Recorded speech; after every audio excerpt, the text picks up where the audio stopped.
Skip it up and that up. So there's an interesting rumor going around that was started by GamesIndustry.biz. I'll have a link below in the description, where developers are now saying the Wii U is less powerful than the Xbox 360 and PlayStation 3. They're saying that the GPU doesn't have as many shaders, that a PlayStation 3 with a PlayStation Vita would actually be more capable than the tablet controller on the Wii U. And to sum up the article, it just says the Wii U cannot keep up with current generation consoles. Not next gen, not PS4 and Xbox 720, current generation. And that's pretty devastating. But if you know anything about specs and technology, you realize this article is a big pile of crap. And in this video, I'm going to get ridiculously technical and explain why. So sit back, put your nerd hats on, and let's get down to business. So it's been confirmed that the GPU in the Wii U is going to be based on the AMD Radeon R700 series. And it's been all but confirmed that the chip inside of it is going to be based on a Radeon HD 4850. And according to this article that says the Wii U is not as powerful as current generation consoles, they say that the GPU inside the Wii U is not going to have as many shaders as the PS3 and Xbox 360. So I decided to put a little chart together to show you here, you're seeing it right now in the video, that has a video card that's equivalent to the RSX processor, the graphics processor inside the PlayStation 3, and I actually, just because we're not sure about the 4850 side of things for the GPU inside the Wii U, I chose to pit the NVIDIA GeForce 7800, which is equivalent to the RSX chip, like I just said, in the PS3, against a more cut down version of what might be in the Wii U in terms of GPU. And actually, the 7800 you're seeing here may be slightly more powerful than the chipset or the graphics chip inside of the PS3, so I'm maybe giving it a little too much credit. But I somewhat did that on purpose, just because I want to prove my point. So let's take a look at this chart here. Let's compare the NVIDIA GeForce 7800 GTX PCI Edition against the ATI Radeon 4770. And like I said, there is probably going to be a 4850 GPU inside the Wii U. So let's look at specs. Now there's a couple corrections I'm going to have to make with this NVIDIA GeForce 7800. The core clock inside the PlayStation 3's GPU is faster, it's at 550 megahertz, and the memory clock is at 700 megahertz inside the GPU of the PlayStation 3. So it's a little bit slower here. But still, even so, if you look at the core clock of the ATI Radeon 4770, and this is a lower power GPU than that's supposedly supposed to be in the Wii U, it's at 750 megahertz, okay? The memory clock, once again, in the PlayStation 3 is 700 megahertz. In the ATI Radeon HD 4770, which is a slightly cut down version of what's probably going to be in the Wii U, is at 1600 megahertz. Memory bandwidth for the 7800 is 38.4 gigabytes a second. The memory bandwidth inside the ATI Radeon HD 4770 is 51.2 gigabytes a second. The pixel fill rate is at 6880 for the 7800. In the 4770, it's at 12,000 megapixels a second. The texture fill rate for the 7800 is 10,320 megapixels a second. In the ATI Radeon HD, once again, it outperforms the 7800 with a texture fill rate of 24,000 megapixels a second. On top of all that, the RSX, the PS3's GPU, uses a dated architecture where it has dedicated pipelines instead of using a unified shader architecture. The Xbox 360's GPU, the Xenos, has a unified shader architecture. It was one of the first graphics processors to have that, and that's why a lot of third-party titles look slightly better on the Xbox 360 than they do on the PS3. On top of that, obviously, the GPU inside of the Wii U is going to have this unified shader architecture, so that already gives it a huge advantage over the PlayStation 3. The graphics chip alone is going to wipe the floor with the PlayStation 3's graphics chip.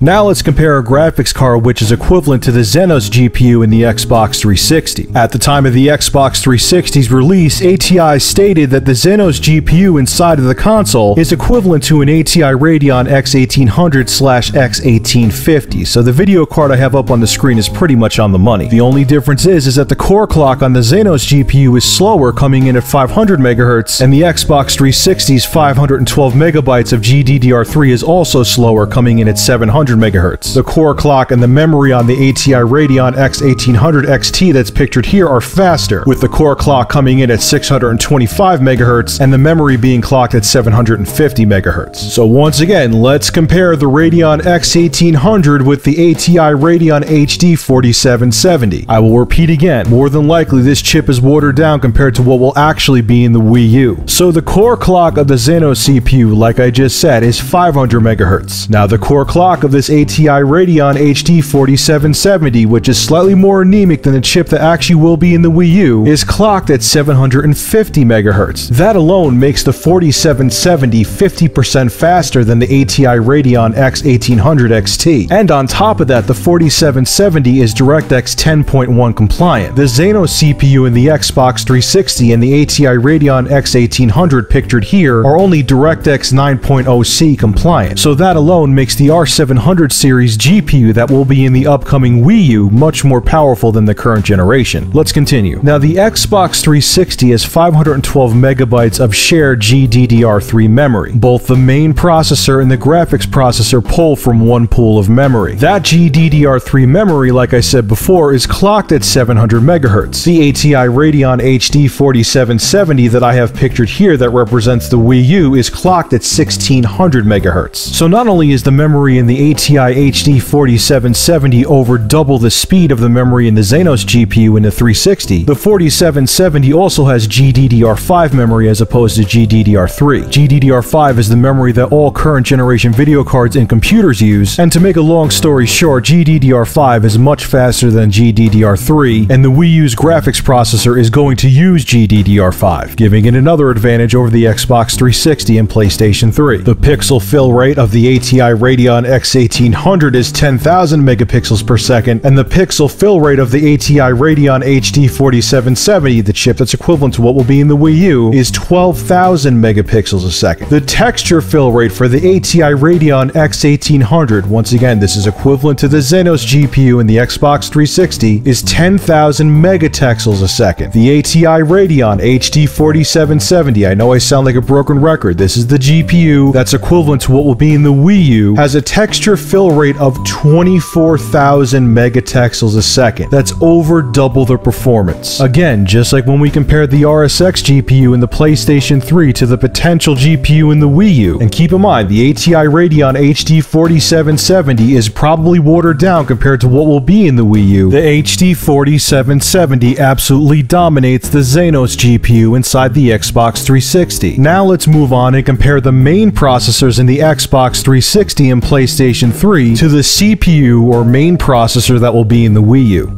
Okay, so now it's a battle of the processors. The Power 7 processor is the IBM developed processor that will be in the Wii U, and on the right you have the Xenon processor for the Xbox 360, which was also developed by IBM. And as you see on the screen right now, I have a chart comparing their specifications. Now let's take a look at the Power 7 processor that will be in the Wii U first. It has been confirmed it will be a Power 7 processor, but the specifications of the Wii U's Power 7 processor haven't been released. So what I did was looked at the range of what the Power 7 specifications could be, and took all the specifications from the lowest end of the Power 7 spectrum. The Power 7 processor in the Wii U will more than likely be a quad-core processor. It will have a clock speed between 2.4 and 4.25 gigahertz. It will have 64 kilobytes of L1 cache per core, 32 kilobytes for instruction and 32 kilobytes for data. It will have 256 kilobytes of L2 cache per core, and it will have 4 megabytes of L3 cache per core. It could actually have 8 megabytes of L3 cache per core, but I doubt they're going to put that much in the Wii U's Power 7 processor. Now here is where the Power 7 processor that will be in the Wii U becomes a beast.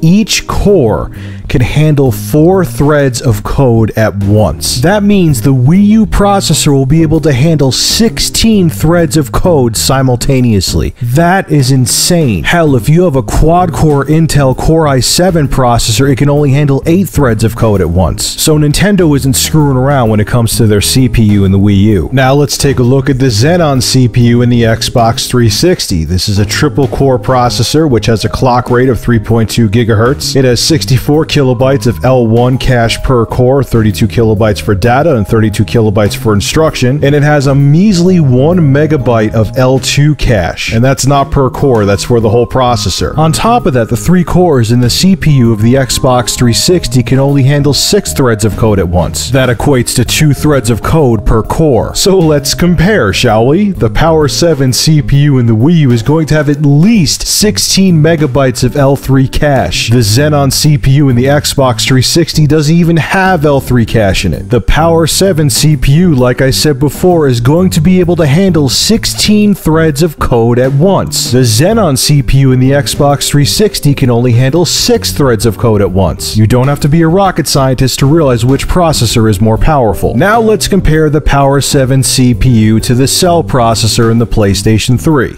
Now the Cell is a very different animal than a conventional processor. It has one main PowerPC processor core, and then it has SPs, which are synergistic processing elements. And what the main PowerPC core does is it divvies up tasks for the SPEs to do. It'll send physics to one SPE, it'll send sound effects to another SPE, and it'll send artificial intelligence to another SPE, so on and so forth. There's 2 things to remember about the Cell processor in the PlayStation 3. One is that the SPEs are not standalone cores like the Xenon processor in the Xbox 360 or your multi-core processor in your home computer. On top of that, only 6 SPEs are available to game developers. One SPE is disabled to improve manufacturing yields, and another SPE is used for the PlayStation 3 operating system. But enough on the nitty-gritty of the Cell processor, let's compare it to the Power 7 processor that's going to be in the Wii U. The Cell is clocked at 3.2 GHz, and it only has a measly 512 kilobytes of L2 cache. A lot of developers have complained about that. Now again, the Power 7 processor that's going to be in the Wii U can be clocked anywhere from 2.4 to 4.25 GHz. It's going to have the 64 kilobytes once again of L1 cache, 32 kilobytes for instruction and 32 kilobytes for data. It's going to have 256 kilobytes of L2 cache per core, and again, this is big. It's going to have 4 megabytes of L3 cache per core. The more code you could store right on the processor, the more efficient the processor can be.